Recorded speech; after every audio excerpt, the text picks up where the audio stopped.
you so much for coming. So this is one of a series of masterclasses that Climate Governance Malaysia has organized.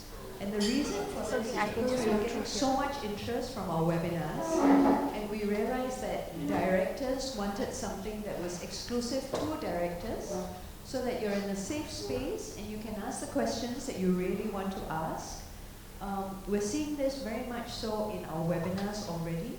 The quality of questions, insights, observations from the audience. We're so pleased, especially after the National Climate Governance Summit. We have almost 6,000 subscribers to the newsletter and a 50% open rate. So we know that there's so much interest in this topic, and I'm gratified to see that. We need every single director to be stepping up, taking ownership for managing climate risk. Today's topic, I find, is particularly interesting because you have this negative externality, right?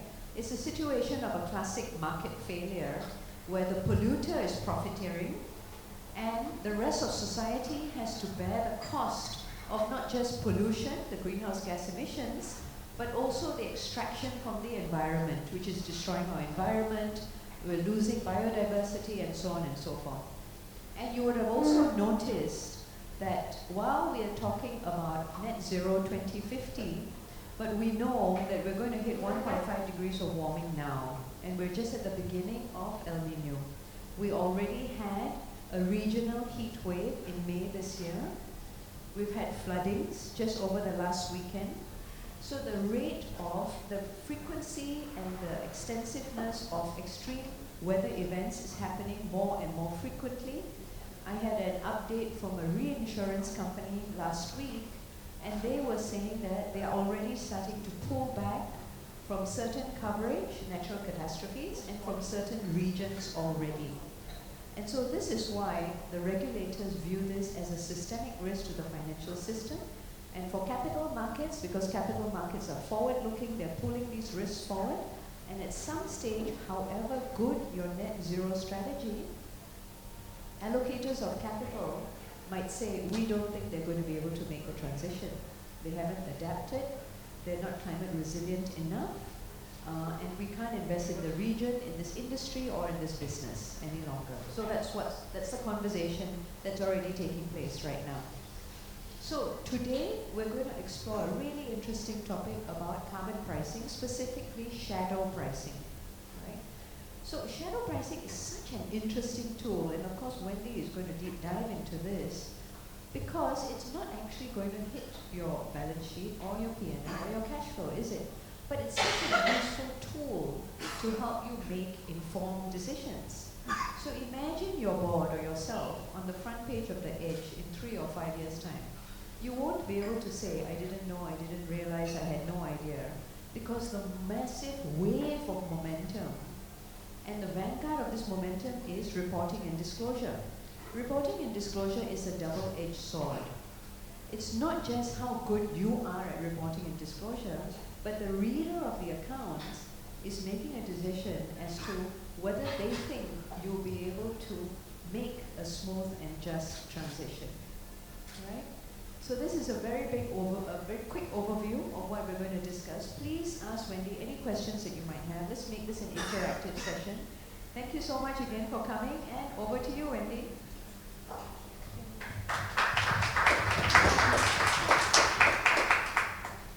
Thank you for that wonderful introduction, and thank you all for coming. I know you're all very busy people, so I appreciate you taking the time to come and talk about internal carbon prices today.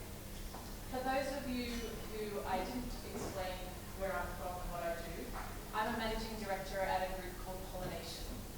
We're a specialist investment and advisory firm focused on climate and nature.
from any of you if there are particular questions that you would like to talk about today that have been on your mind as you're thinking about carbon pricing, or even thinking about carbon pricing as you walk in here. Are there particular things that are of interest to you? I have a question. Yes.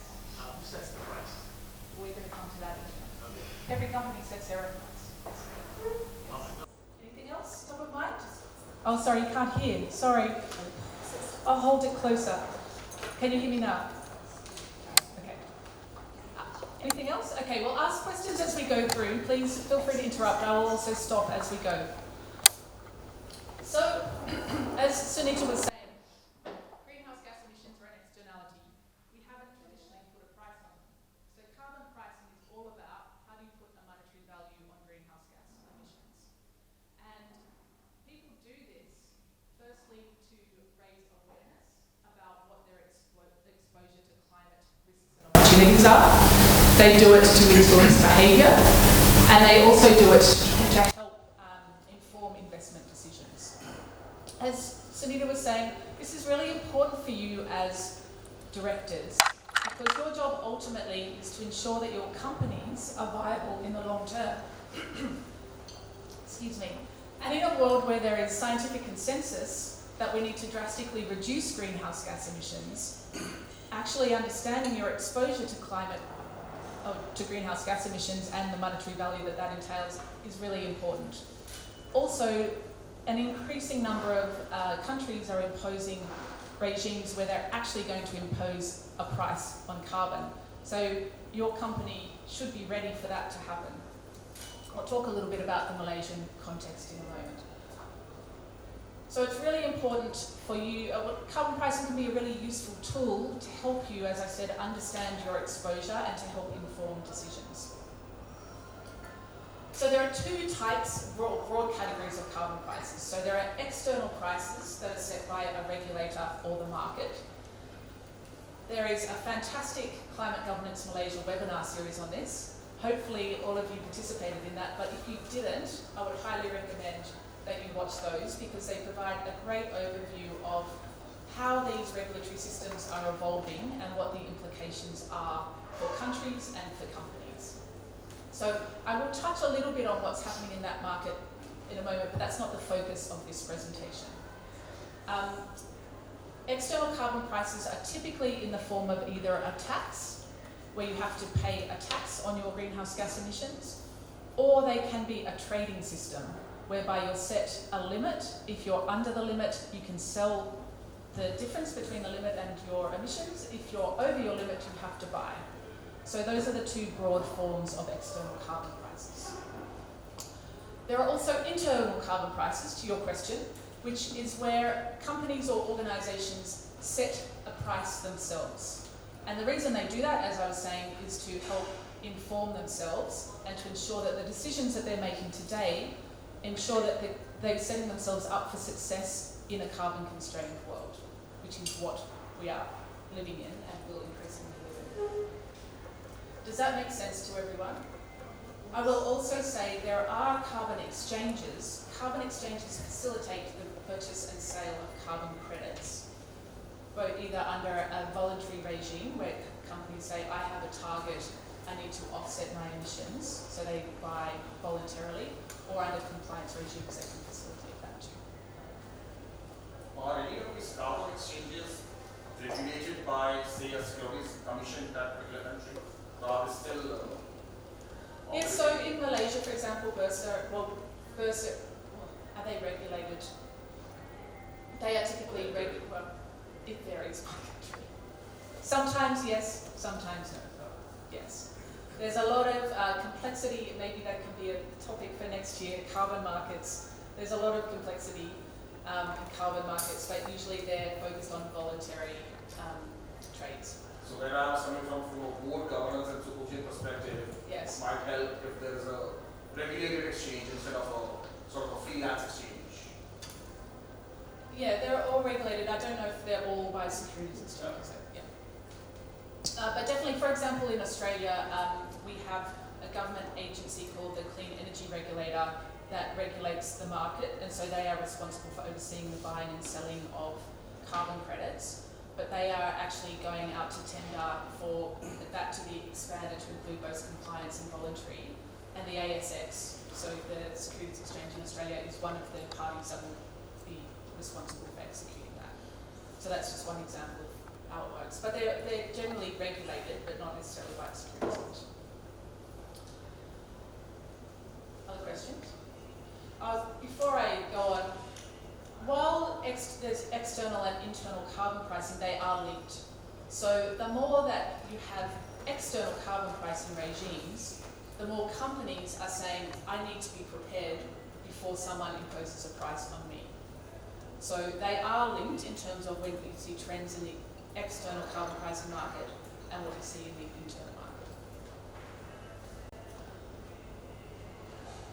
So I'm sure this is familiar to many of you.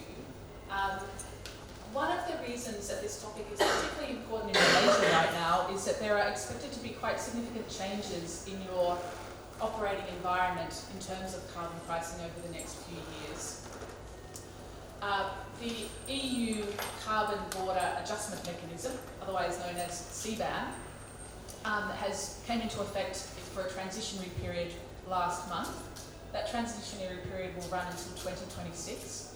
And then from 2026, if you are importing goods into Europe, you'll need to disclose what greenhouse gas emissions are associated with those goods, and then you will need to provide certificates, CBAM certificates, equivalent to the number of tonnes of greenhouse gas emissions associated with those goods. And the price of those CBAM certificates will be linked to the European Union Emissions Trading Scheme price. So at the moment, that price is €80 per tonne of carbon. So at the first phase of the CBAM, that will capture some of the more energy-intensive sectors. So chemicals, fertiliser, cement, steel, aluminium, hydrogen, and energy, I think is the list. But it is expected that that list will expand over time. So I don't know, I spoke to a few of you about what sort of companies you represent. I'm interested, is anyone going to be captured by the CBAM that they know of? Probably worth looking into if you're in one of those industries that provides even inputs into some of those products. Definitely. You said that it's 80 euros, yes. Can you just give color on the range for voluntary markets right now? I'm coming to that. Yes, I am definitely coming to that. The EU price is part of their regulatory regime. It's been as high as $100 per tonne, so it's come down over the last couple of months, but definitely the forecast is for it to go up again. So that's the first thing that will change in Malaysia, and I know the government, the Ministry of Trade is looking at what will be the implications for Malaysia, and certainly individual companies are also looking to understand that better themselves. On a domestic front, I'm sure a lot of you are aware the 12th Malaysia Plan noted the intention to introduce some form of carbon pricing in Malaysia, either through a tax or an emissions trading scheme. And at the moment, the government is working with the World Bank on what some options for that might look like. So it's unclear exactly what the timing will be, but definitely the intention is to introduce some sort of domestic carbon pricing scheme in Malaysia in the not too distant future. Also supporting the carbon price, as I'm sure you know, the Bursa has launched a carbon exchange. They had their first auction last year and are planning for an auction soon. That really at the moment is focused on the trading of voluntary carbon credits, but that infrastructure can also be used to support domestic trading as well under compliance regimes, yes. With respect to the domestic carbon tax and emission trading scheme, right? Yes. So basically we're looking at Malaysia per se, but then again our businesses may be at different state. Could a particular state impose a preferred either carbon tax or emission trading? Can the state do it itself? Because apparently Sarawak has been in the forefront and they have been telling they have to go for deeds, but however Malaysia basically is saying carbon tax. Yes. How does that work? I wouldn't like to be be an expert on how federal and state government work in Malaysia, because I'm definitely not as informed on that as you. But certainly Sarawak and Sabah also are very keen to both have the regulation in place so that people can generate carbon credits and can also trade those beyond the state. And so there's still some work to be done. I understand that Sarawak actually has regulation to effectively provide the legal right to carbon, but there's still some work to be done on how that interfaces with federal regulation. But it's an excellent question and definitely one to watch. I think it's really important as directors to work out mechanisms, and this forum, or Climate Governance Malaysia, is a great one to help you stay on top of this, because it's changing very rapidly, and I think it's really important as directors to understand what your potential exposure would be and the implications and how these things are evolving. So with a changing external landscape, as I said, you also see an increasing number of companies adopting internal carbon pricing, where they voluntarily put a price on carbon emissions. This is a chart from an organisation called CDP. For those of you who haven't come across CDP, they collect information from companies, states, regions and countries on climate impact. And so a lot of people provide information to CDP, but not everyone does. But this is a chart that shows the number of companies that say they're using internal carbon pricing between 2014 on the left and 2022 on the right. The dark blue is the number of companies that are currently using internal carbon pricing. The light blue is the companies that intend to adopt it within 2 years. So as you can see, there's been a relatively steady increase in the number of companies adopting internal carbon pricing, and you would expect that trend will continue and potentially even accelerate as you have more and more things like the CBAM coming into force. If you look at that at a sectoral level, financial services has about double the number of any other sector that is actually saying that they use internal carbon pricing. And of course there are many different ways you can apply that. We'll talk about it a little bit more later on. But that's definitely, which is probably unsurprising given the exposure of financial services to every sector of the economy and the pressure from investors to reduce finance emissions as well. So other sectors are some of the hard to abate sectors, or the high emitting sectors, chemicals, electrical and energy utilities, as well as food and beverage.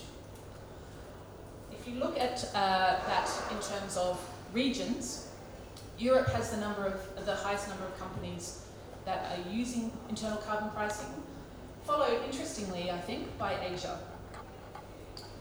And in Asia, about half of those companies are domiciled in Japan. In Japan, they've actually just introduced some sort of version of a voluntary emissions trading scheme, and they're looking to implement something in 2026, so that's potentially a driver of it. Maybe also because Japanese companies are investing quite heavily in other markets which are potentially exposed as well. I don't know if anyone has any reactions to that. I was somewhat surprised that Asia was the second highest myself when I first saw this data. Anyone want to guess how many Malaysian companies are reporting to CDP that they use carbon pricing? Any guesses? 3? 10? 0? Alright, the answer is 5. I can't say that's the full number of companies that are using carbon pricing or not using carbon pricing. I'll also note that the way that people report, it's sort of open to interpretation what counts as using internal carbon pricing, but I might get my friend from Maybank. Maybank is one of the ones that discloses that they use internal carbon pricing by applying a carbon price to business travel. That's as much as I know about it. I don't know if that's something you've come across in any management discussions at all. No? So the other examples... So we know yeah. there is awareness around that, but I think it's a very, limited. Yeah, application. Yes, yes. Definitely definitely scope to think about how that might be expanded. So other examples, does anyone want to guess other examples? If you watched the webinar series, you might have heard one. Petronas is one. For a long time, they've used shadow pricing for investment decisions, so that they actually are prepared for external prices and a world in which there is a lot of pressure to decarbonise. Well, the last time I looked, there were only 3 transactions done on the carbon exchange. Yeah. So the person carbon. So that was the very first auction, and you have to start somewhere. So they're hoping to grow from there, and they're definitely doing a lot of work to expand the domestic market to have more to trade. Yeah. So other companies in Malaysia that report using internal carbon pricing, CIMB, which I'll talk about a little bit later on, Sunway, Sine Darby, which I haven't quite uncovered exactly how they're using it. And I think that's it. TNB is, I understand, looking at how they are going to introduce carbon pricing, but haven't yet done so. How about Malaysia Airlines? Not that I know of. But it doesn't mean they're not. It's worth looking into. Yeah, because I know they have this thing that you can, as passengers, you can calculate input, you can calculate carbon emission. Where you can offset your travel. Yes, exactly. There's definitely and airlines. So the story with airlines is pre-COVID, all the airlines want to reduce their emissions. Airlines' domestic emissions are counted in each country's emissions profile, but international flights aren't counted in any country's profile, and they add up to a lot. So there's a lot of pressure on airlines to decarbonise. And really the main way that they want to do that is through sustainable aviation fuel. So there were huge investments in sustainable aviation fuel pre-COVID, and then when international travel stopped, it made it much more difficult. So there's still a lot of challenges to overcome with sustainable aviation fuel. So in the meantime, airlines are looking to offset their emissions, and part of the way they fund that actually is to get customers to pay for it. And a lot of airlines make quite a lot of money actually from charging customers for offsets.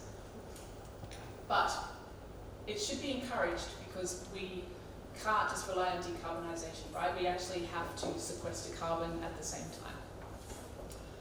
So I don't believe Malaysia Airlines uses carbon pricing internally to influence their decision making, but they definitely, like many other airlines, allow you to offset emissions. And you also see online shopping and delivery companies doing the same. Some supermarkets I know are doing the same. I'm sure you're aware of others in Malaysia that are doing that too. Yes? How about farming activities in large scales? Because soil can capture carbon for storage. Yes. Has that not been explored in any other countries?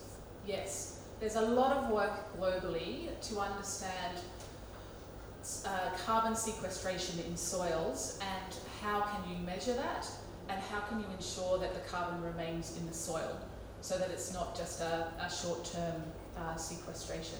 So there's a lot of work being done on that, firstly on the science of it, but also with people that are looking at how can you create standards for generating carbon credits for that activity as well. It's not carbon credits.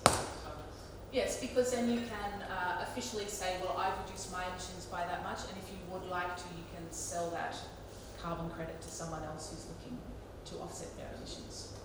Well, on that point, there is a measure called the SOC, soil organic carbon. Yes. Yeah, and some farms in Iowa had already started that and trading the sequestration. Yeah. There's just still some questions about, as I said, to make sure that the measurement is accurate and that it remains in the soil. Yes. I know some work has been done at Sunway University, the Jeffrey Sachs Center on that. Yeah, there's Sunway University. It's given a piece of land, but instead of soil, and they're doing it, and they have to measure the extent of the carbon absorbed by the soil and retain. Yeah, it's quite fantastic. I mean, it's a very important part. We need to find all the ways that we can, honestly, to take carbon out of the atmosphere, and it's an important one. Sorry, question on this slide. Yes. What's the motivation for Japanese company and Korean companies to use carbon pricing? Internal carbon pricing. So Korea has had an emissions trading system in place since 2015, which covers 70% of the economy. So I would imagine that a lot of Korean companies apply an internal price because they are already being exposed to the external price. So they want to make sure that they're actually making decisions to help them succeed in that environment. As I said, I mean, you may have insights into this as well, but certainly Japan has, as I said, just introduced a voluntary emissions trading system. They're going to have a permanent system in place in the next 3 years as well. So presumably that is at least partly a driver for it. I mean, Japanese companies, in my experience, and you will have your own experience, are sort of long-term capital providers as well. So they take quite a long-term view on things. And certainly there is no question scientifically that we need to drastically reduce greenhouse gas emissions. So it's sort of a sensible, if you take that long-term view and you're making long-term investments, it actually makes sense to also imply an internal carbon pricing when you're doing that too. One of the questions that CDP asks companies who use internal carbon pricing to report on is why they're doing it.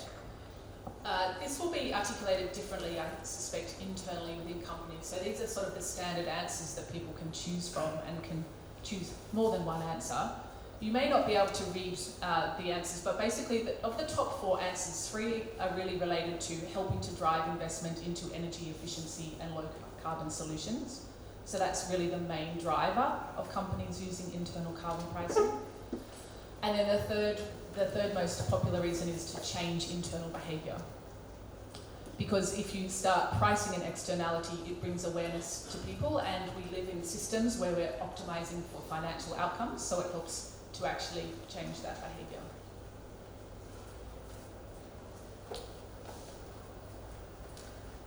So I'm going to pause. I'm interested in, I guess, it seems that pretty much no one here is on companies that use carbon pricing. I guess I'm interested in why not and what you think might need to change in order for you to do it. I mean, in the first place, we already have issue calculating emissions. Right. Right. So Yes. if you can't even do that right, then how are you going to know that at the end of the day, whatever price you place on something is accurate? Yes. I think there's always a trade-off between accuracy and just getting started. I mean, it's the same thing about Bursa. You've got to start somewhere. Don't know if you have any thoughts on that, because you're not kind of telling the market exactly what price you're putting in or how it affects your business. I don't know. So that's just a question, I guess. Would it help if Bursa gave a price indication of the fleet? Well, we're going to come to pricing, and it's up to every company to work out what your exposure is. But we'll come to that in a minute. Yeah, that's the next topic. Yes. Is there not a case for starting with looking at scopes 1, 2, and 3 emissions?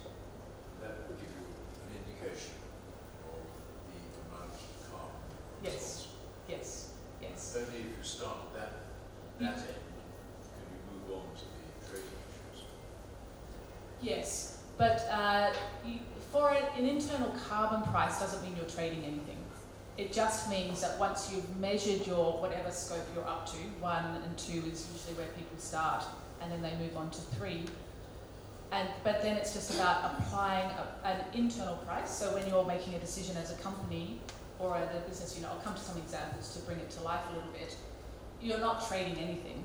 You're actually just putting a shadow price on those emissions. So you obviously have to start with some measurement, but assuming that most companies by now have some measurement, I guess sort of what prevents and obviously you're not managing the organisation, you're directors, but kind of are there particular impediments to organisations thinking about, well, why not just put in whatever price it is, even if it's imperfect, to help us change decisions. Yes? For me, I think the issue here would be finance. So it's whether the financial partners, they accept the price that is set. And again, if some investments, you normally have a period of 10 years, with the carbon pricing might be 5 years. So do you accept that? But yeah, if your scope 3 is finance emissions, you may not be able to pass it on. Then what do you do? So internal carbon pricing is not about passing on any price or cost to anyone. It's just about helping you make informed decisions that take carbon into account. So if you see the numbers, then what do you do, right? It has to. Maybe I'll come back to the question after we've gone through some examples. Sorry, did someone else have? Yeah, I was saying just guideline, incidentally. Yes. Schedule. Yes. Okay, I'll come back to the question after we've gone through some examples which bring it to life a little bit for you in terms of how people are doing it. So, I'm sorry, just going back to this question of objectives. For companies, if your organisation were to think about, well, you should be thinking about applying internal carbon pricing, when you do, a lot of people start with, well, what price should I set? That's actually not the right starting point. The right starting point is, why am I doing this and what am I seeking to achieve? So that is the most important starting point, because you can have lots of different objectives, but you need to design the system that's actually going to help you do what you want to do. But as I said, everyone wants to know, what price do I use? And sometimes this is really simple, other times it's a little bit more complicated and a bit of art and science. Generally, there are 4 types of reference prices that companies use when they are deciding what price to put on carbon internally in their decision making. So the first reference price is prices that are imposed by regulatory regimes. So I'm going to show you a slide that actually provides actual prices by regulatory regimes. But if you have operations in the EU, for example, it's pretty straightforward what carbon price you might actually apply to emissions from those operations. The second reference price is prices that are implied by globally accepted transition pathways. Now, let me just explain what that means in case you haven't come across this before. So there are a number of global organisations that look at different scenarios for how the global economy might decarbonise to achieve either a 1.5 degree warming or a 2 degree warming, or based on current policies. And within each of those scenarios, they effectively have an implied carbon price. And they look at how that implied carbon price might change over time. So I'll also show you those numbers, but that's often used as an input into working out what price to use internally. The third reference price is the price of carbon credits. So what would it cost me to offset my emissions by buying carbon credits? That's the third reference price. And the fourth is the actual cost to decarbonise. Now, D I've seen most often in real estate, because you have a building, it's relatively obvious how you need to decarbonise that. You buy renewable energy and you replace the plant and equipment, such as boilers or air conditioning, at the appropriate time towards the end of life. So you can actually work out the cost of doing that. So that's the fourth price. It's a bit much harder if you're in a sector where it's not quite clear what technology is required or what that will cost or when that will come in use. So those are the 4 types of carbon prices. I'm done. I might just wait to pause actually. I'll keep going. Impossible to read from where you are, but basically this is a chart that has price on the y-axis, and the x-axis lists all of the regulatory regimes that impose either a carbon tax, so the carbon taxes are in red, and the blue bars are emission trading schemes. And these are the prices as at April 2023 for each of those regimes. So a couple of things to note here. The average price, unweighted average across all of these regimes, is $35 per tonne of carbon. But as you can also see, the range is from almost nothing in Eastern Europe to, I think it's like $170 in Uruguay. So there is a very wide range. So if you are an organisation that has global operations, it's very common to think about which of those operations are exposed to one of these regulatory regimes, and that might be the price that you set in those markets. If you are not directly impacted by these, but for example maybe exposed to the CBAM, a lot of companies are thinking about using the EU price as their reference price because they are going to be exposed to that through CBAM. Others look at this more as an input to help think about, well, say in Malaysia, where might the government come out in terms of their pricing, just as an input into that, thinking about that. Any questions on that?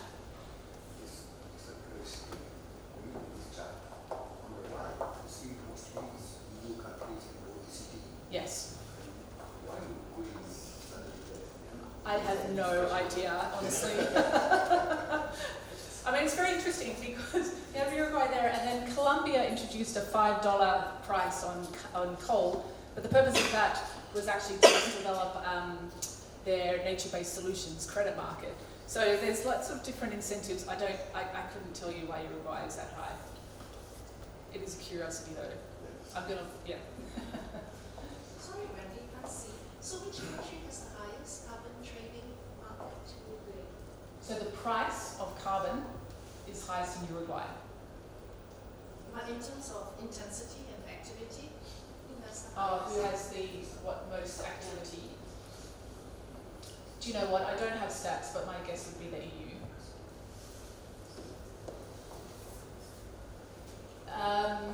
I forgot to say the darker bars are ones that cover more economic activity in that region. The lighter ones cover less economic activity. So that's the first type of reference price, is prices imposed by regulatory regimes.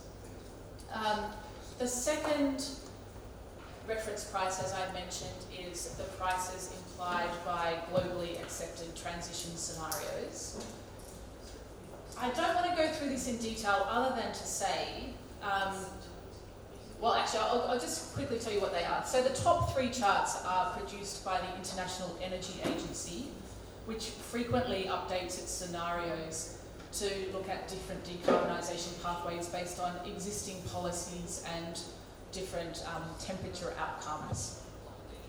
The grey line, which is the middle line there, represents emerging or developing economies that have net zero pledges. So that's probably the line to look at in terms of Malaysia's context.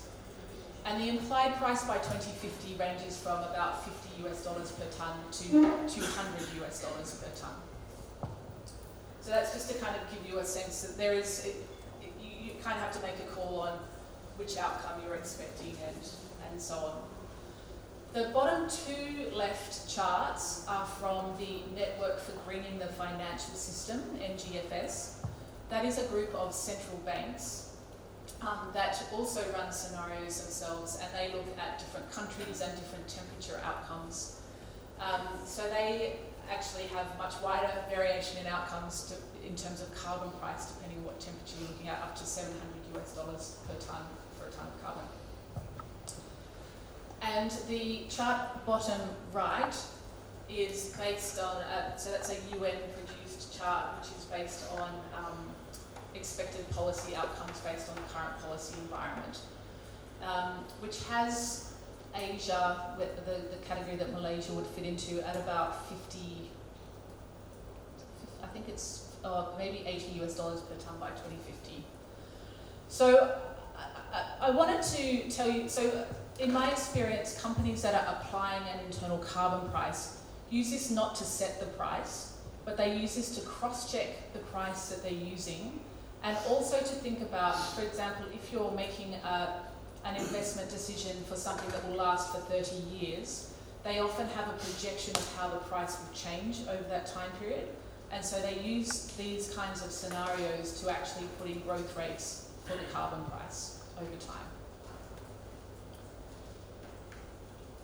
So that's the second group of reference prices. The third, and the question earlier about what price are carbon credits, there is no one answer to this, because there are different types of carbon credits. So there are carbon credits that are, for example, are based on replacing fossil fuels with renewable energy, reducing landfill gas, planting trees, sequestering soil, carbon in the soil, or using technology to remove carbon from the atmosphere. So it's a little bit tricky because there is no one type of carbon credit, and there's also not one place that they are acquired. So as a company, you can buy from an exchange, you can buy direct from a project, or you can, there's not much secondary market. So there's no sort of centralized sort of place that sets a price.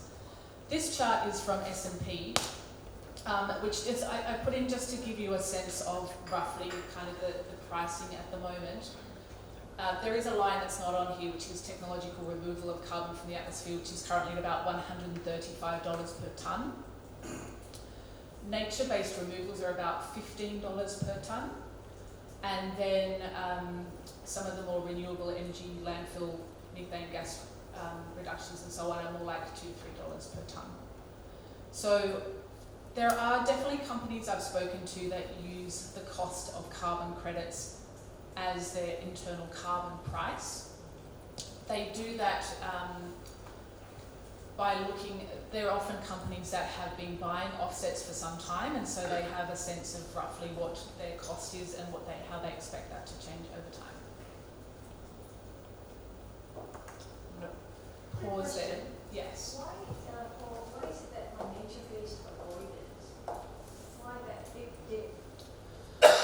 Yes, this is a whole topic in itself. So, so nature-based avoidance is basically where you have, say, a rainforest and you're preserving that rainforest.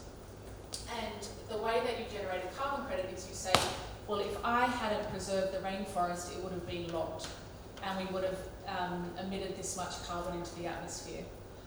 There are quite a few of these projects around the world. They're known as RED projects, which is effectively reduced deforestation. There have been some examples of projects that have wildly overestimated what would have happened had it not been for this project. And so a little bit of controversy around what are the standards that these projects are held to. So there's currently a review of standards to actually bring more integrity into that market. So you've seen a temporary dip, but that's going to be a really important approach to generating carbon credits in the future. So there's a lot of work going into actually how do we bring more trust into those types of projects, but that's the reason for the dip. I think the issue there might be because these projects are not additional. Yes, there's additionality and there's permanence, and there's the question about what is the baseline and was the baseline trustworthy. So yes. We're not really contributing Correct. to reduction. Yeah. Yeah, I mean, it's an interesting question for carbon markets more broadly, because there is another school of thought that says we actually need to protect them regardless what anyone might have thought would have happened otherwise. So there are also people thinking about actually how do we make it happen regardless, perhaps outside the carbon crediting system. I mean, that is one of the flaws. Yeah.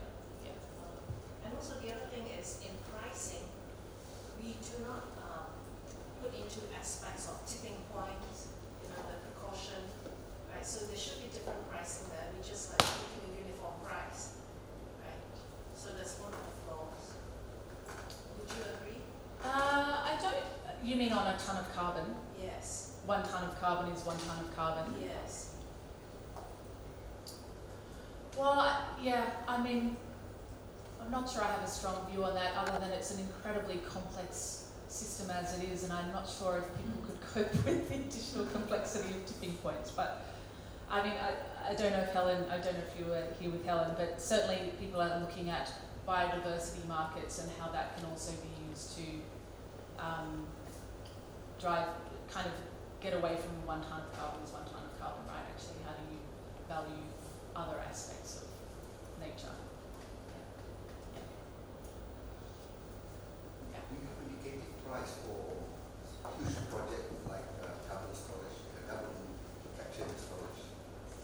In terms of the price of a carbon credit from carbon capture and storage, well, there are very few successful CCUS projects at the moment, so but that would fall into the category of kind of $135 per tonne. It's super expensive. Yeah, yeah.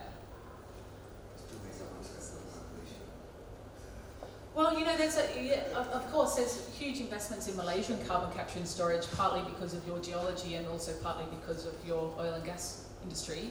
And, you know, the head of the UN says we need everything everywhere all at once. So it's a perfectly valid thing to do, and there's a lot of money going into it. Yeah. Yes. The 185 goes to the owner of the CCUS, right? So because, if you generate a carbon credit and then you sell it, then you get the money, yes. Because Sarawak is tempted to charge something as well, because the CCUS is living in their state, so they would like to charge something too. So, but 185 goes to the owner of the This is in voluntary markets. So this is people who voluntarily create carbon credits and then sell it to people who want to sell it.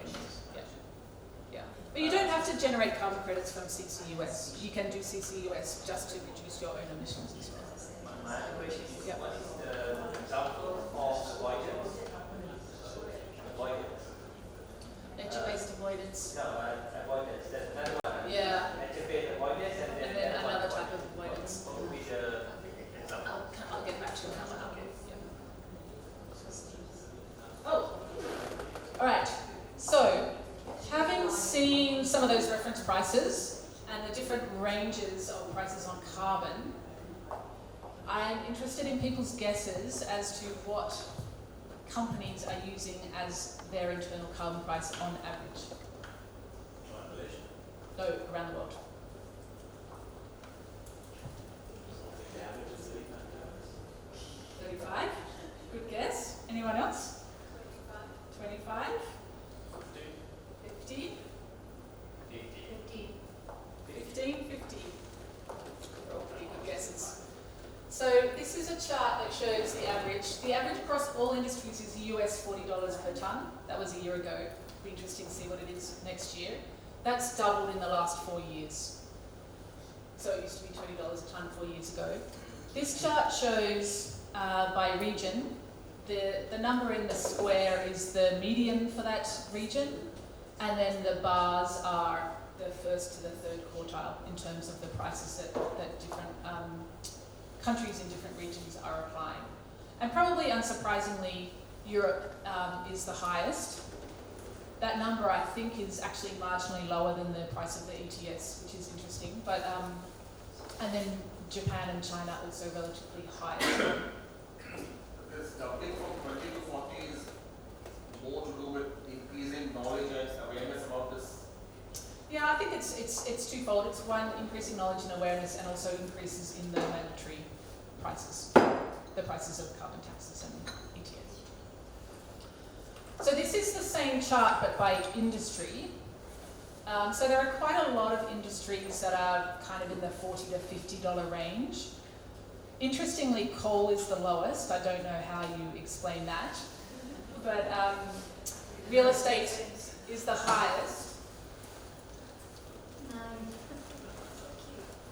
Yeah. I guess her objective is maybe not around decarbonisation, I'm not sure. Deceased.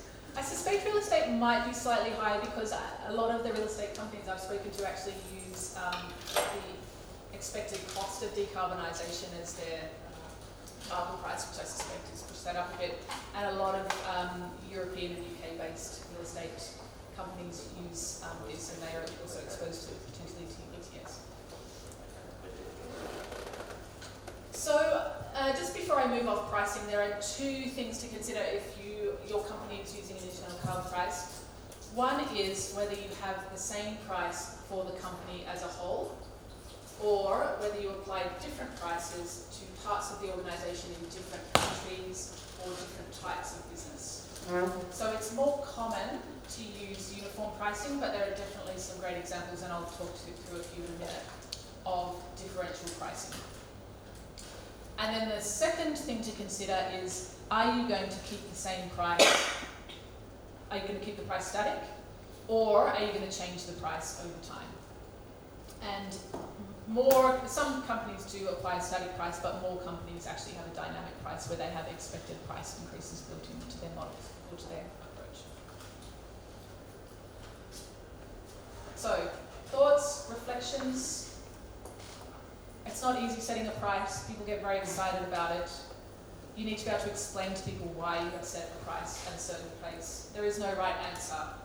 I understand there was a question about which university to say what the price is. I think it's not quite that straightforward because different industries and different sectors in different countries are exposed in different ways. But because yes, definitely you can set the price according to different parameters, geographies, business units, etc. But say, for example, this is scope 3. Yes. Right, so financial institutions. It gets tricky. It has a lot of implications. Yeah. Yeah. So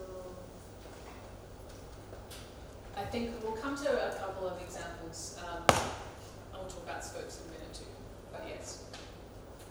But I think one of the questions here is about simplicity versus accuracy, and I do think that there is an argument actually for making a decision, learning as you go and testing it. You don't want to make it so complex that no one understands it and no one knows what to do with it.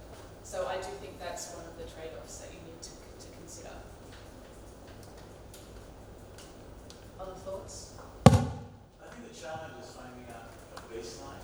Scope 1, Scope 2 can be done. Yes. Scope 3 is a nightmare, primarily because you're dealing with SMEs and big banks too as well across the board. Yes. We haven't even started on the ESG journey yet. They don't even know what Scope 1 is. So how do you measure it? They always say you can't manage what you can't measure. So this is where I think the nightmare starts, this whole exercise. Is actually measuring your scopes, yeah. And then when you actually get a price, how do you deal with it on the balance sheet? Is it a liability? Is it an asset? Is it something that's going to launch you in the future? You take it off your profits, it's bottom line, not properly described as to how you treat financially as a carbon credit or a carbon credit. What's your thoughts on that? I mean, how can we move into making balance sheets and financial reporting reflect the condition of companies' CO2 emissions and penalize them if they are not behaving themselves? Well, I think, all of the disclosure standards are moving towards a place where investors actually can either reward or penalise companies for their actions and their outcomes in terms of decarbonisation. I agree with you, there's still challenges in actually defining Scope 3 and measuring Scope 3 and influencing Scope 3, and that will continue. I mean, we were chatting at the start, if everyone is worried about Scope 1 and Scope 2, we don't have to worry about Scope 3, but clearly it's not quite that simple. In terms of internal carbon pricing and how that shows up in terms of your P&L and your balance sheet, different companies are taking different approaches to that. I will talk about it. Some companies are actually saying, well, I have this asset, I know it will cost me this much to decarbonise it, so I'm going to build that into effectively the valuation of that asset, right, and the capex requirement. So some companies are actually moving in that direction. Others are more saying, well, let's do scenario testing on our business at different carbon prices. But increasingly, financial institutions and investors are becoming more sophisticated in that way too, and they will do it to you even if you're not doing it to yourself. There's a lot of regulatory hurdles to this whole thing. I'll give you an example. Banks lend money for housing. Okay? They technically lend money to a house that has a small roof and low energy consumption. But then the electricity company isn't allowed to do that. So how do you deal with that? There's a lot of complexity and interested parties in this entire exercise.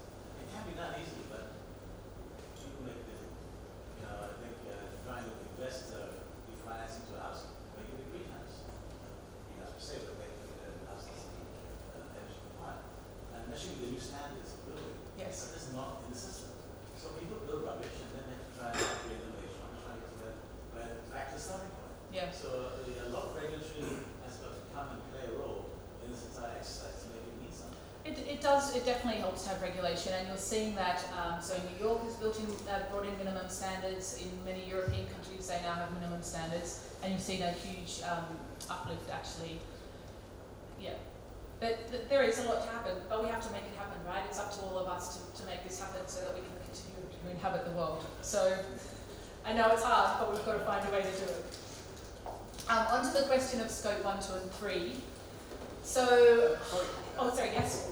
So based on the examples you have shown, yes. Does companies actually say you base the carbon price based on half regulatory, half credit, or? Every company is different. Every company I've spoken to is different. So they have their own weightage, they set up their own. There's no rule. Oh, sorry, in terms of what carbon price they assume? Yeah, there's no kind of externally applied rule to it. So it's what makes sense for your business. So in the future, there's no regulatory oversight in the future by financial... of what internal carbon price you apply? In the future wouldn't happen? I haven't heard that discussed, no. This is to help you help the management of companies and the directors of companies make decisions that take into account the cost of carbon. Right. It's not intended to be regulated. It will. I mean, people do disclose it, right, to show that they're being responsible in managing their emissions and their decisions.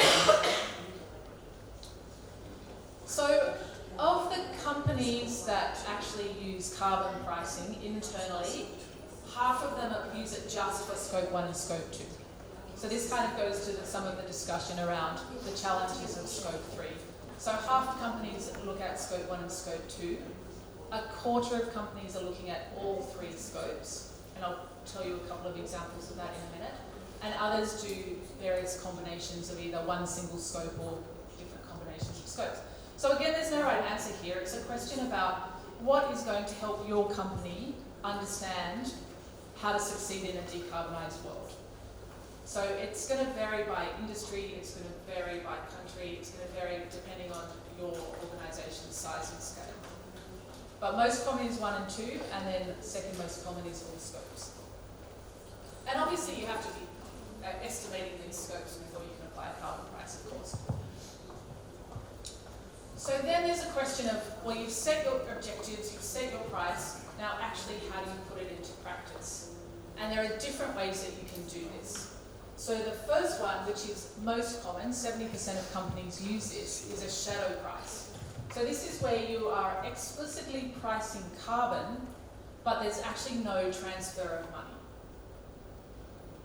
So this could be in procurement decisions, in R&D decisions, in investment decisions, lots of different ways to use a shadow price. I'm going to talk through some examples. Thank you. I'm going to talk through some examples. That's the most common. Then there's this implicit price, which I mentioned when we were talking about how to set the price, which is, again, I've seen it used most commonly in real estate, where companies are saying, I know what it's going to cost me to decarbonise, I'm going to actually build that into my P&L and balance sheet, and that's how I'm going to apply carbon pricing. So that's implicit price. Then you have internal fees, which is basically putting a price on carbon and then making either an asset or a project or a part of the company actually pay a fee. And that fee can be used in lots of different ways. So that's the second. I'm going to talk through a few examples of that. And then we have internal schemes, which are pretty complex, where an organisation says, well, this is my greenhouse gas emissions limit. I'm going to allocate different parts of that to different parts of the business. If you come under, you get credit. If you're over, you have to effectively purchase that credit from someone else. Incredibly complex, very rarely used. So not necessarily recommended if you're starting off on your journey of internal carbon pricing. So I just wanted to finish before opening up for more discussion with a couple of examples just to help, I guess, bring to life how different organisations are using internal carbon pricing, hopefully to give you some inspiration for your own organisations and also just to help understand the different variations that exist. This is not the full spectrum of examples, I'll also just add, this is just a selection. So the first example is Equinor, which is a global energy company. They look just at scope 1 emissions because that is where the majority of their emissions are. And basically they build a price on, so they look at the emissions from an asset, they put a price on those emissions, And they actually then use that as part of their IRR, NPV and payback calculations. So that effectively they're saying, we need our investment to meet our hurdle rates, even if carbon is priced. To make sure that the investment decisions that they're making for long-term assets will actually set them up for success in the longer term. So that's one way that they use carbon pricing. They also stress test their portfolios, so they run scenarios on their portfolio under different carbon prices to understand where their risk exposures are. So that's what Equinor does. They, as a global company, they have exposure in different parts of the world. For the parts of the world where there is a regulatory regime, that's what they use as the carbon price. If there is no regulatory regime, they have $56 per tonne. So that's Equinor. There's also Guaranty Bank. Now there are a few different banks like PNB, Paribas, Credit Agricole and others are banks that say they use internal carbon pricing. Everyone seems to do it slightly differently. But so this particular bank is based in Turkey, it's a Spanish-owned bank. And they do a lot of project financing. And a few years ago they made a decision, they explicitly wanted to shift their project financing away from fossil fuels towards renewable energy. And the mechanism they decided to help them do that was to apply a carbon price, a shadow carbon price, when they were looking at a project to finance. And so every project has, they estimate the emissions, they apply a carbon price to that, and they use that again to say, is this project likely to be successful? Do I want to finance it? And they've found that a very effective mechanism to actually fundamentally shift their financing portfolio. I appreciate it's much more complex if you're a full-service bank. You're lending to all sorts of different sectors, SMEs and large companies. But I think we'll increasingly see banks thinking about how do they apply carbon prices to some of their lending decisions. BHP, another global company I'm sure you're aware of, is not dissimilar to Equinor. So they apply a carbon price in investment decisions, in portfolio stress testing. They also use carbon pricing in procurement decisions. So as an example, if they're doing a power purchase agreement and it's cheaper from, say, a fundamentally fossil fuel source and more expensive from renewable energy, they try to equalise that equation by actually applying a carbon price to those sorts of decisions. BHP doesn't disclose exactly what price they use, but it varies by location because obviously they have global exposure. And then another one I put in it's a little bit novel, but I just wanted to give you another example of a different way to use a shadow carbon price. Danone, food and beverage company, under its previous CEO, he wanted to demonstrate to the market a couple of things. It was a very strong signal that they really wanted to show leadership on climate, and they also wanted to decouple their company growth from emissions growth. And so they used to disclose both an earnings per share metric to the market, and they also disclosed a carbon adjusted earnings per share metric. And they did that by applying a €35 per tonne price to scope 1, scope 2 and scope 3 emissions in their business. Sadly, they're no longer doing that, but I just wanted to put that in just as an example of different ways that you can think about shadow pricing. So I'm going to pause there. I do have I will have examples of internal feeds, which I think you'll also find quite interesting. But any reactions to those? Any ones that you particularly like, don't like, think could be useful?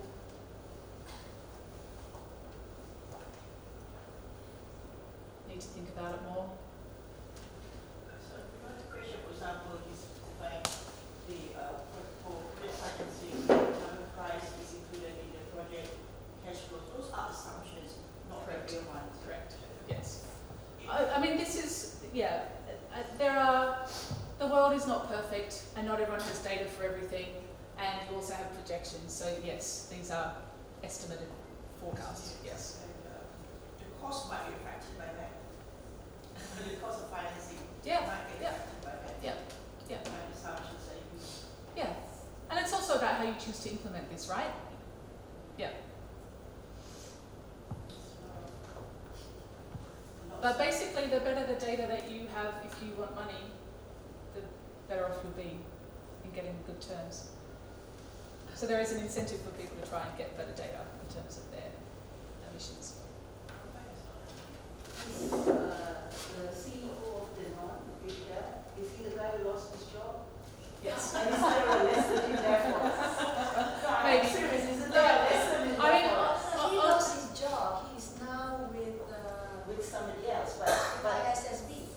but the thing is, there is a cost to transparency, you know, and I'm wondering where we are on the spectrum. Yeah, so I think, different people have perspectives on that. I think we need leaders in the world to actually take a stand and say, this is a serious problem, and I'm going to lead on it. And lots of CEOs lose their jobs for lots of different reasons, right? He's done fantastic things for the company. Do all of you have to have a company that stands up and says publicly, this is my climate adjusted EPS? Not necessarily, but I would encourage you all to think about what role your companies can play in this. And I appreciate you don't want to have greenwashing, and nor do you want to do things and not say anything about them. But at the same time, if we don't do this, we're all in a lot of trouble. So there's definitely a question about how public you are about this sort of thing, but we need leadership. I'm not suggesting you all go out and be known, by the way. Or it's all about your objective. Their objective was to demonstrate to the market that they're taking this seriously.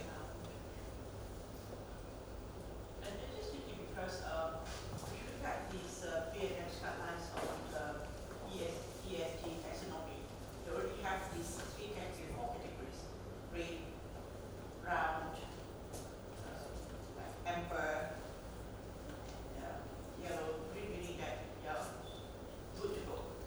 Then red is a non-good, meaning that you're not ESG, totally not ESG compliant at all. Gray is like a demand, they offer some transitional arrangement. So with that, do we really need that sort of assumptions? For example, in the case of this carbon emissions, we use some of the assumptions which may not be quite right, unless it's scientifically proven, and that will affect the cost of financing. It's all the strict criteria that we have now. Do we really need to factor this in? Because if you have believe that they have to go through all those criteria already, and it's not easy to be in that green category. And then, of course, if you're amber, meaning that it is not quite there yet, but it can be transitioning to that ESG compliance. Yeah, every company is going to approach this in a different way, right? So you can have sort of thresholds. Do you meet this threshold, which is the green, amber sort of threshold? Carbon pricing is a tool in a toolkit. It's not the answer to everything, but it is fundamentally helping you as a director understand, am I set up for success in a world where there is going to be a price on carbon? I don't think amber, green helps you with that. So it's a complementary tool rather than a replacement for that kind of. I think when we look at this one, we're focusing more on the companies that implemented practical pricing. It was more important also for us to realize that the impact of other companies by these people implementing practical pricing. For example, Currently Bank, they are implementing this. If you are trying to get project financing from them, even though you don't have internal carbon pricing, they will be using the internal carbon pricing to evaluate you Correct. whether to give Yes. you or not. Yes. Similarly, the insurance company now are also looking for stability. If you have asset to be insured, you may not be involved in carbon pricing forever, but they will be calculating Yes. how much your premium will be based on the internal carbon pricing. Yes. I think that is more important for us to. That's an excellent point. It is an excellent point. Yes. There are multiple external factors. One is regulatory regimes, another is people who are giving you money, either as an investor or a financer or an insurer. Yes. So, just to finish, a couple of examples of internal fees. So this is where you put a price on carbon, and then internally you have a transfer of money. So the first example is British Land. which is a relatively large UK-based property development company. And so if they have a development project, they look at the estimated carbon emissions from construction and use of that project for its 30 to 40 year life. So they estimate the total carbon emissions. Then that project has to pay a fee into a central fund at British Land. The fee is £60 per tonne. Then all of the money from all of the different projects is pooled into this fund. They have additional money from an annual loan that they have, and they use that money for three things. Some of that money goes to decarbonising their existing assets, so retrofitting assets. Some of that money goes to R&D into things like low carbon building materials or low carbon construction methods. And a third of it goes to buying offsets or carbon credits to offset their emissions. So that's an example of an application of an internal fee at an asset level. The other three examples here are applied at a business unit level. So Microsoft, who, like Datin, is publicly, I guess, taking a pretty strong position on climate and climate leadership. And they're investing a lot of money into supporting large-scale carbon sequestration and carbon removal of carbon from the atmosphere. The way that they actually fund that is that each of their business units has to pay a fee based on their emissions each year. And then that fee goes into those investments. I talked earlier about differential pricing. So Microsoft actually does differential pricing not based on location or business unit, but based on activity. So they put a higher fee on business travel, so that's $100 per tonne, than they do on, say, electricity-related emissions, which is at $15 a tonne, or other emissions, which is $8 a tonne. But that's effectively how they finance their large-scale investment into carbon sequestration. The other two examples are Malaysian examples, who again looking at this at a business unit level. The way that, so CIMB, they set a target for each of their business units. If a business unit goes above that target, they have to pay a fee into a fund, and that fund is used to support decarbonisation projects. So it's another mechanism by which to fund decarbonisation projects. CIMB's chosen to start relatively low in terms of the price that they're using, so it's 7%, but they're expecting to increase that relatively quickly and relatively to a much higher level over the coming years. And then Sunway has a similar system, but instead of business units paying, it actually comes off their bonus pool, which I think is a really interesting way to think about fundamentally aligning incentives towards decarbonisation. Again, that's relatively low. I suspect to encourage uptake and acceptance of this system, but I would expect that that will go up over time as well. Yes? I'd like to know this internal fees, who actually will pay? Is the staff itself or the company owner? In which example? Huh? Which example, sorry? For example, the fees are CIMB, they're Yes. based on business unit, right? The business unit pays. Yeah, so yes. So it comes out of your P&L effectively. So means who actually come out the money? Is it the company on behalf or the staff? Yeah, so if you're running a business, you effectively have to pay to the group. Means on the company on behalf to pay on that. Yeah, not the employees. So but it affects your bonus. Oh, sorry, it affects your bonus. If you're at Sunway, yeah, it affects your bonus. I mean, it does because P&L. Yeah. But this is the whole point, right? This is thinking about what am I trying to achieve from internal carbon pricing, and that's a pretty strong motivation for people. People are motivated by money, right? This is the whole point of internal carbon pricing. Is how do I use this to influence behaviour? And it comes back to the question of what's your objective here. And so these companies are saying, well, I want to influence behaviour and I'm going to do it by putting a price on carbon. So I'm interested in what, if you think about your own, the companies that you're directors of, do any of those jump out at you as particularly appealing, exciting, potential? Yeah. Directly to the thermostat. I haven't seen that before actually. I thought you might like that one. Although, I mean, even for Microsoft and CIB, ultimately it's going to impact the bonus pool in some way. Yes, it will, because it affects. Obviously, it is directly impacted. Yeah. Yeah. For me, I feel like it's a stick, so it can be viewed quite negative. Yeah, I don't know how to do it. So. Yeah, it requires leadership. It does, and this is also a trade-off that you have in terms of where you set the price, which is why some organisations set it low so that you actually build up the the acceptance and the momentum behind it. I guess it's also for treatment, Vincent, I guess that's also very much time compensation to ESG factors now. Yeah. Trend. Yeah. Sorry, you had. Yeah, I don't know this slide.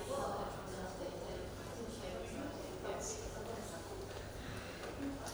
So it's very similar to some of the other the shadow prices that I was talking about, where it's probably most similar. I promise I wouldn't disclose all the details, but it's probably most similar to the Equinor example, where you actually build a shadow, you build a carbon into your cash flows for investments,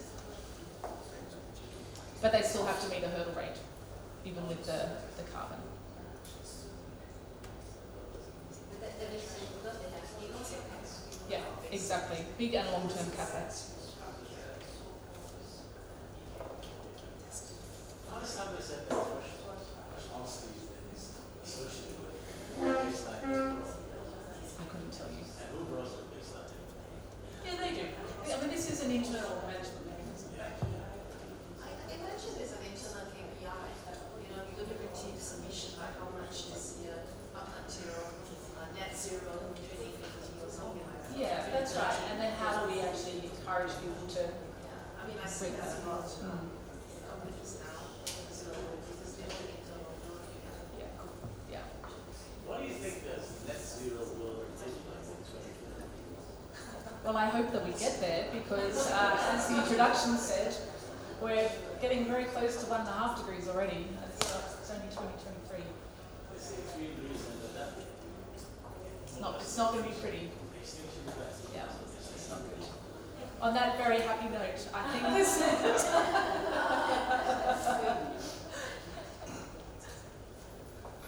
Well, on a also happy note, I mean, there's a lot of argument that this trading system gives us a whole sense of security, right? Because then if you can buy and offset, then where are the real actions?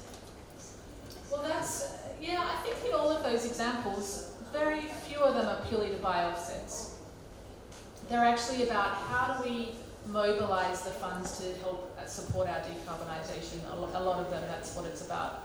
How do we make sure that we have low carbon investment in the first place, and then how do we fund decarbonisation? So I know there's a lot of cynicism around offsetting, I agree. Do you want me to? Okay. So I guess just a couple of things to finish. We are about to wrap up. So just a couple of things to keep in mind as you walk away. One is I think it's really important as directors to stay across the evolution of mandatory carbon pricing and to understand the implications for the businesses that you're involved in. Secondly, I think it's really important to think about, do we have the right incentives for our management teams to actually decarbonise the business? And how might carbon pricing play a role in that? It's not the answer to everything, but it is an important tool. The third is, when investment decisions come to the board, are we explicitly considering carbon? And could we use carbon pricing as a way to actually quantify that? Not just to say, oh, this is high versus low, but actually put a price on it. And then lastly, if you are thinking about a carbon price, and hopefully when I see the stats next year or 2 years' time from CDP, I'll see a lot more Malaysian companies in there. But if you are, remember, start with the question of what are my objectives? Secondly, think about where is the greatest value. Don't create a really big complex system that covers everything when actually that's not really what you're trying to drive towards. So think about where are your emissions, where are the big decisions, how do we influence behaviour? And thirdly, as I said, sometimes the pricing is straightforward, and many times it's not straightforward, but be pragmatic. you also don't want to get into a situation where you actually can't make a decision because you put such a high price on, you're actually immobilized. But at the same time, don't make it so low that no one cares about it. So just be pragmatic, don't overcomplicate it, but I would advocate that it's a very useful tool for you to think about for the boards that you're on. So thank you so much for your time and your contributions. It's always great to hear what's on people's minds. Hopefully you've learned something. As I said, we're going to send around the slides afterwards so you can have a look at those, and please do get in touch if you have further questions. Yes? So I have three unrelated questions. Yes. Sure. IFRS, that's one of us to this cover external advertising. Second, so the EU has passed a decision to then discuss the law banning the offsetting. What are the chances of that law being passed, and will that apply to CBAC as well? As in CBAC will implement the ban on offsetting. So my understanding of what's happening in the EU is that people can't claim that they are carbon neutral if they are purely using offsetting rather than actually decarbonising. I don't think there will be any change to the intention that the priority is decarbonisation and offsetting is a last resort. At the same time, for us to make the world habitable, we can't decarbonise fast enough, so we actually have to invest in carbon sequestration at the same time. So I cannot see any world in which people are going to ban offsets, because we actually need that activity to happen. Yeah, But it's a question about claims, right? That's no, it's actually not a decision to ban offsetting. But it hasn't been passed as a law yet. So the question is, what are the chances of this really, getting into the regulations? I would be surprised. I'm not an EU legal expert though. It's quite new, so Yeah. it's just passed the decision. Last question. So Microsoft is the big buyer of carbon credits from this direct air capture for panels. Do you have any idea how much you pay? No, but I have colleagues that might.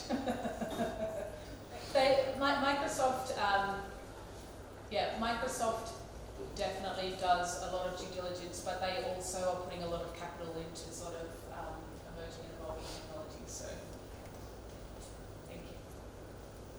All right. Thank you.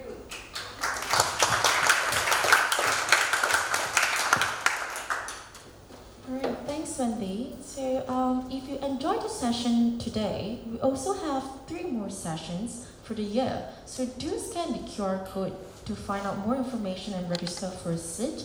So next Thursday, we have Philip Jobit from Alpha Board speaking FIDE Forum on board duties.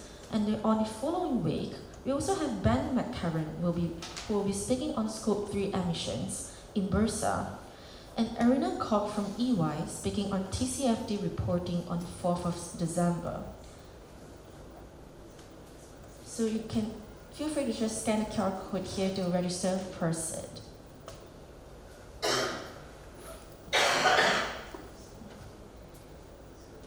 Okay, so appreciate if you could also take a moment to share some feedback with us by scanning the QR codes again. So share with us which topics interest you and how we could better improve content for you.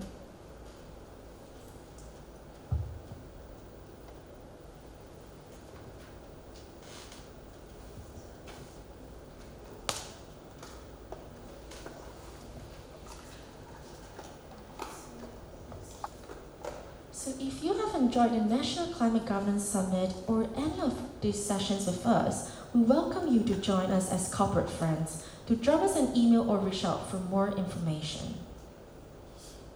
And last but not least, to check out our weekly newsletter updates on the latest news in the space designed for directors only.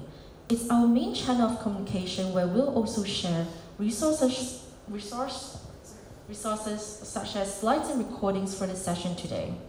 Do also check out our linking page for updates from experts. So thank you for joining us here today, and I'll pass it back to Datin Sunita. Thank you. Thank you so much, everyone. I thought that was such an interesting session. carbon pricing is implemented in almost every country in the world. You'll be surprised at how many countries already have some form of pricing or tax. And in Malaysia, MOF has already appointed the World Bank to look into this closely. They've already conducted consultations. They're trying to see what is the level of pricing that should be introduced. And of course, commensurate with this, you've also got the dismantling of subsidies as well, which has already started. So it's very clear that we're going to have to price this negative externality. This is the direction of travel that the entire world has committed to. So you measure what you want to manage, and it's not just measuring in terms of tons of carbon, but it's also putting a price on it so that you can see how resilient your cash flows and your profits are going to be. So Asad Razuk, who is an influencer, climate activist in Singapore, he did a very simple calculation last year.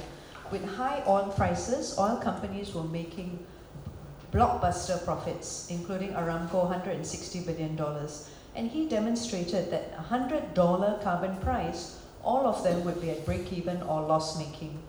So you use shadow pricing in your scope 1 so that you can assess how quickly you need to decarbonize your business. Scope 2, because the utility companies are under pressure to decarbonize as well. And scope 3, because this is included in SBTi net zero targets, so upstream and downstream, your suppliers and customers are under pressure to decarbonize as well. So you want to be able to see how resilient your business is, and shadow pricing is a really easy way to do that. So another big round of applause to Wendy for spending her time with us today.